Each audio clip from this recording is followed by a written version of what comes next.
Hi Elvis fans, I'm going to just sit here with a cup of tea and just go through the Piers Morgan Priscilla interview bit by bit, probably in 15-minute slots, and just give my review of it and my remarks to it and my reaction to it as it goes. So I don't really know what I'm going to say. I'm just going to press play and go for it. Priscilla, first of all, how are you? I'm okay, thank you. I'm good. You've had a kind of extraordinary few years, really. Some great highs, some terrible lows, and I've interviewed you at various stages in the last 15 years or so. And before I came today, I was just wondering, actually genuinely, how you were doing. So my first comment is just that they both look very relaxed. They're obviously comfortable together. And I would say Priscilla looks completely fine at this point of the interview. Well, in all honesty, it has been pretty tough. I lost my mom, then I lost my grandson, and then I lost my daughter. So I don't know exactly how to answer that because I have my good days and I have my bad days. So, you never know. And it's, how could I say,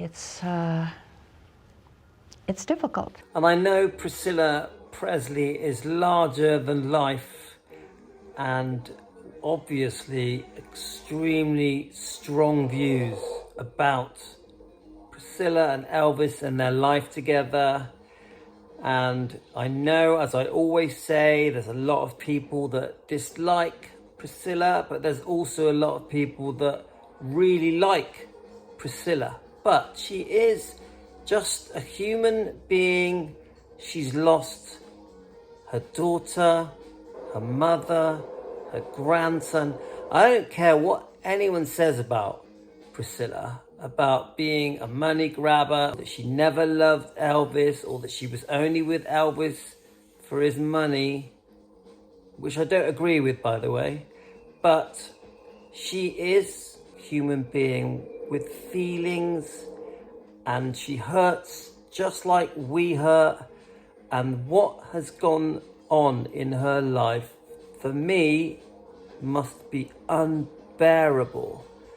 I can't even imagine the hell this woman has gone through in the last few years. Anyway, let's carry on. It's difficult to wake up in the morning and not, have a call from my daughter or wonder how my grandson is doing. It's like a part of your, not part, but a large part of your life is taken away. The particular difficulty for someone like you is that you can't do this privately. That Right. everything is magnified on a global stage. I have to agree with this point with Piers Morgan. The whole world have their eyes on Priscilla and Elvis and have had for many, many decades. Every single thing she has done has been scrutinized. So I'm not even sure that she's fully aware the amount of hate that she can get and does get.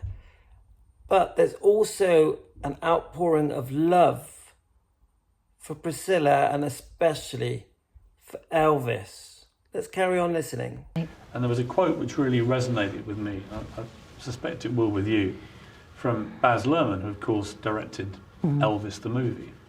And he said, there's the Kennedys and there's the Presleys. They are the royal families of America. And in different ways, they both were, as Shakespeare says, wedded to calamity. Is it genetic? Is it because they have such high standards?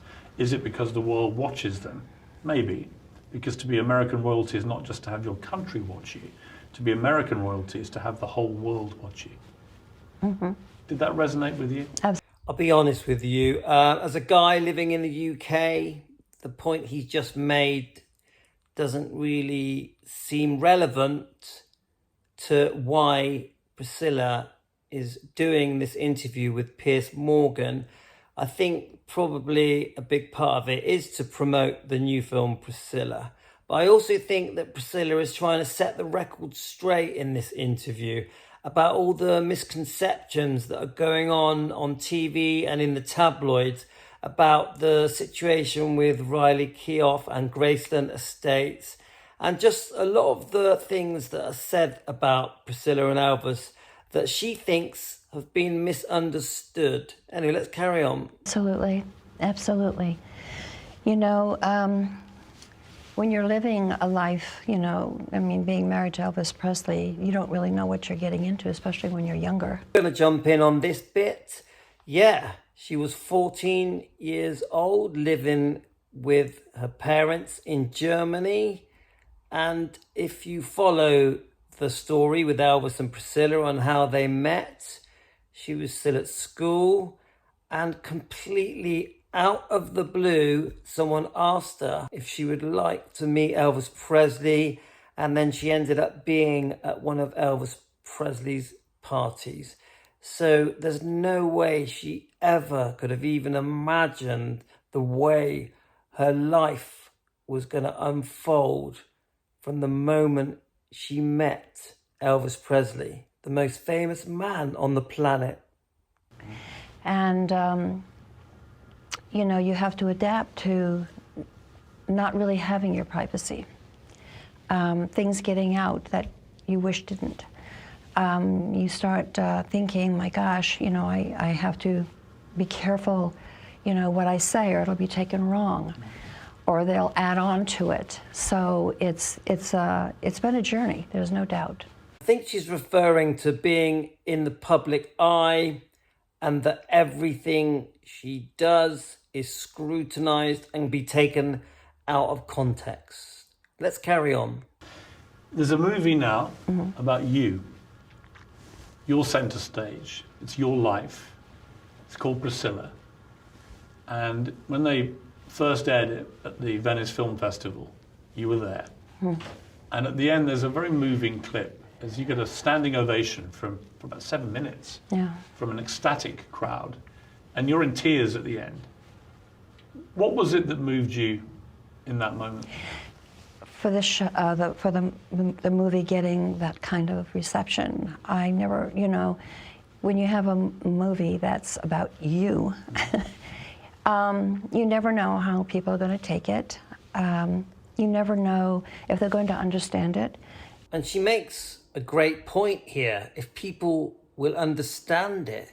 Even Sofia Coppola took a massive gamble with this film, because no one really knows if there's an audience out there that are interested in Priscilla Presley's point of view and her version based on the book she wrote, Elvis and Me.